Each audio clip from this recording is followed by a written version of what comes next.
This is a difficult knife to review because we've seen how impressive the Fox Deimos Lion Lock held up in one of my earliest videos. And to this day I respect the Deimos folder as one of the toughest tactical knives in the market. And compared to high-priced custom knives out there that are branded as tactical and overbuilt, Fox Knives has proven they can make just as tough production knives with outstanding performance. The Lion Lock on the Deimos was able to take full force hitting of the spine against a tree, which was foolish, I admit, me to do, but like many of you, the security of a folder's lockup is essential requirement for a knife worthy of being called tactical. My awe of Fox Knives was further raised when I tested the 9690 CO steel that is used on most other products, which on the Deimos didn't snap or chip when prying and chopping natural wood, which you have to remember has sand particles and is dry.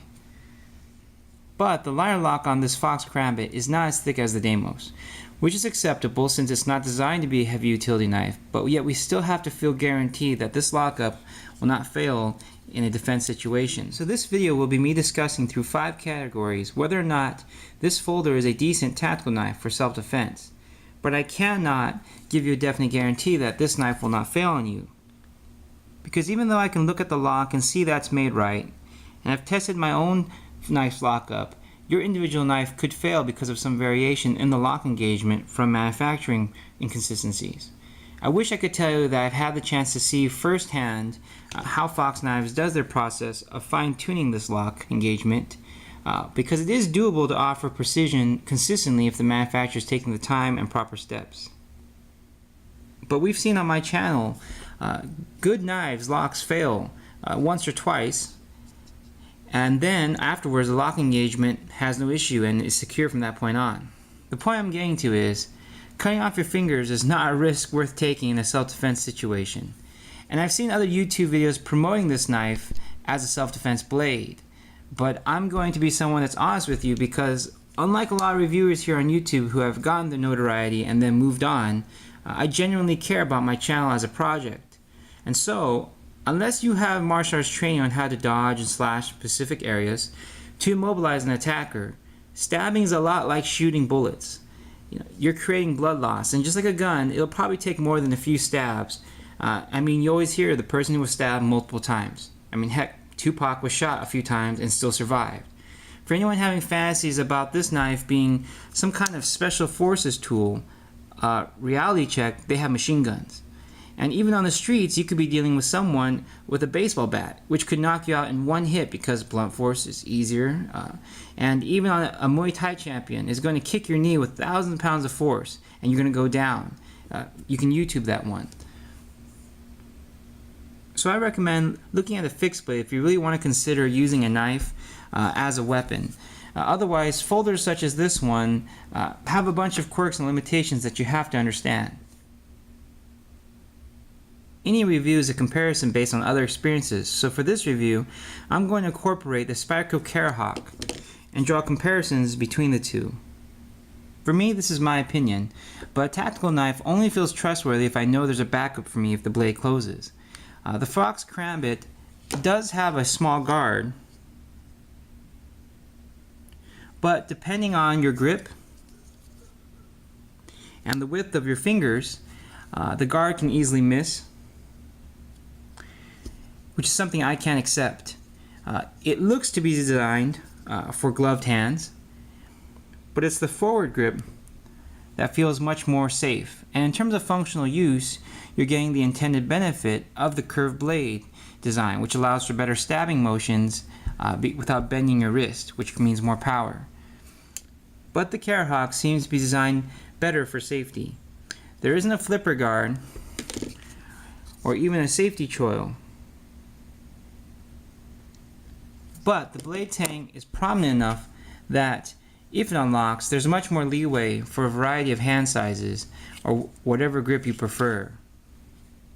The Lion Lock on the Fox Karambit has a solid click. And you can feel the tension of the lock bar because it's high, it's tough to even disengage.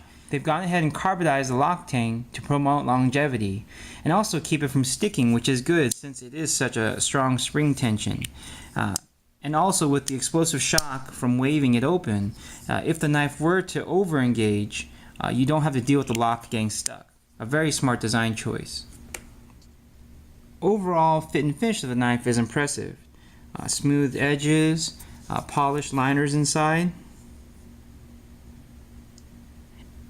and very few raw water jet markings left uncleaned. Skeletonizing of the liner side helps reduce weight, and the build quality right off the bat feels superior than any Emerson Karambit. This one feels more rigid and solid, and I think Fox Knives Italy division has some of the best consistency and quality so far from what I've seen as an online dealer with the handful of Fox Karambits that have passed through my inventory. Between the black G10 version or this aluminum one, I just finished reviewing the Medfar Arctica, and so this color scheme I can see the appeal, but I think the black version is going to be what most people gravitate towards. But on both, please Fox, take note of this. You have to remove this horrid laser engraving. I mean, I live close enough to LA, and this is the stuff you see on cheap Chinatown knockoffs. For EDC, the Kerahawk feels better. It's less noticeable in the pocket because of its slimmer profile, and it's also easier to deploy. And for a while I was trying to figure out why, and I pinpointed that it was a pocket clip retention. The Fox has additional milling that catches the fabric of your pocket, and the clip is noticeably stiffer.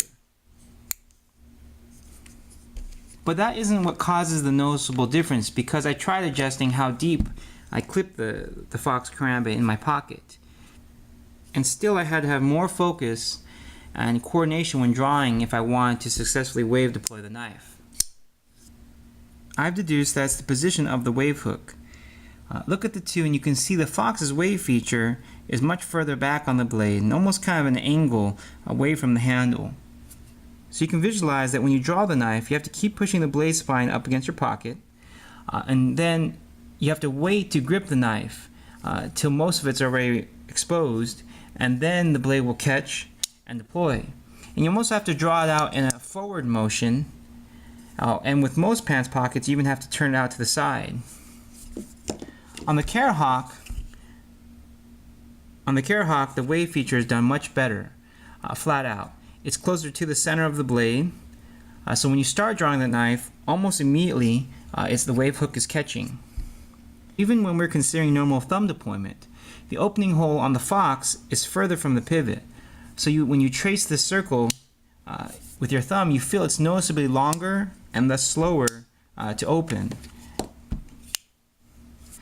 In terms of grabbing the knife, both aren't deep carry, which is essential for a tactical knife. But again, I noticed that the Kerahawk is easier to deploy if I don't use the finger ring. The Fox almost requires that you insert your finger in the finger hole. If you look at the position of the finger hole in each knife, the Fox is in line with the handle, but the Kerahawk is actually moved up, and it creates this large sort of like back portion. And how this translates to ease of deployment is when I go to grab the Kerahawk, you can see that without trying to use the ring, I have all this area to grab compared to the Fox. Now let's not forget that in my review of the Kerahawk, one of the most glaring flaws that's quite serious is the fingering itself. It has these sharp edges that, unless removed, can actually cut your finger. And it's on this design aspect that the Fox is done right.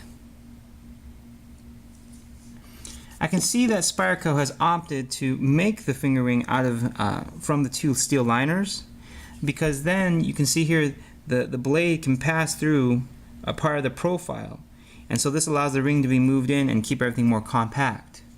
But those extra few millimeters are not worth it, because in exchange you could have a solid finger ring made from the backspacer, and that would be a great modification actually for this knife. The grip on the Fox is secure, but this bump right here can cause some pain in your palm if there's lots of resistance. The knife feels best in forward grip with no hot spots. There's two reasons we're going to carry knives like this. For EDC, the Kerahawk wins for all the reasons specified earlier, but those are all comfort things. For someone who doesn't care about weight and size and wants a better weapon, For me, the features on the Kerahawk still make me trust using it more. But let's get on a separate topic and discuss the concept of using folding knives for self-defense. Realistically, these are short blades.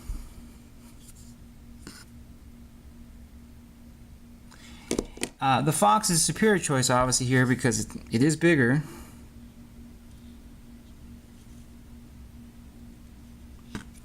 But I advocate all the time that trying to deploy a knife from your pants pocket in a fighting situation is not the most reliable option.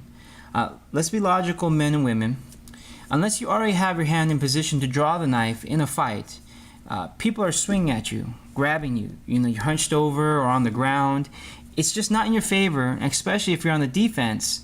You don't really have the opportunity to drop your guard to grab your knife. Especially if the opponent is very aggressive and skilled at attacking you, you need to defend first most.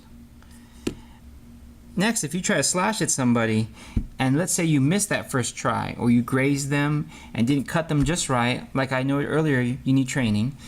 This knife isn't a shotgun blast. One cut isn't going to drop them, and if you make that mistake, they may end up pulling a gun on you.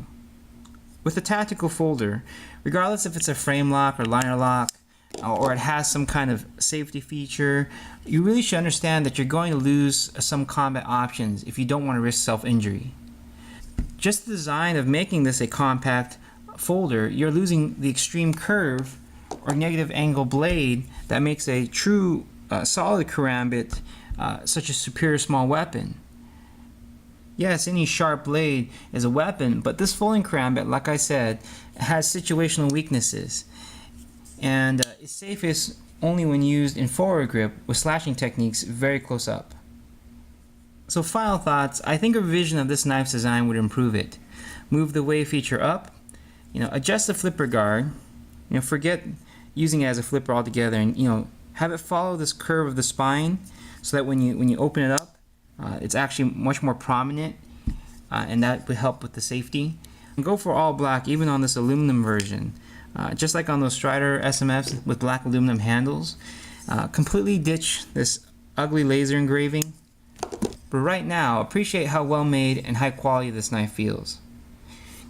If you're thinking for self-defense, weigh the pros and cons between this and the Kerahawk, or that cold steel tire claw, which I'm really anxious to try out and look for that review. Start training and practicing your martial arts skills, and if you want a Karambit folder you can EDC, learn the applications and train with an understanding of the limitations. If you're really serious about having a bladed weapon for self-defense or even military use, you can't beat tradition and using a solid blade.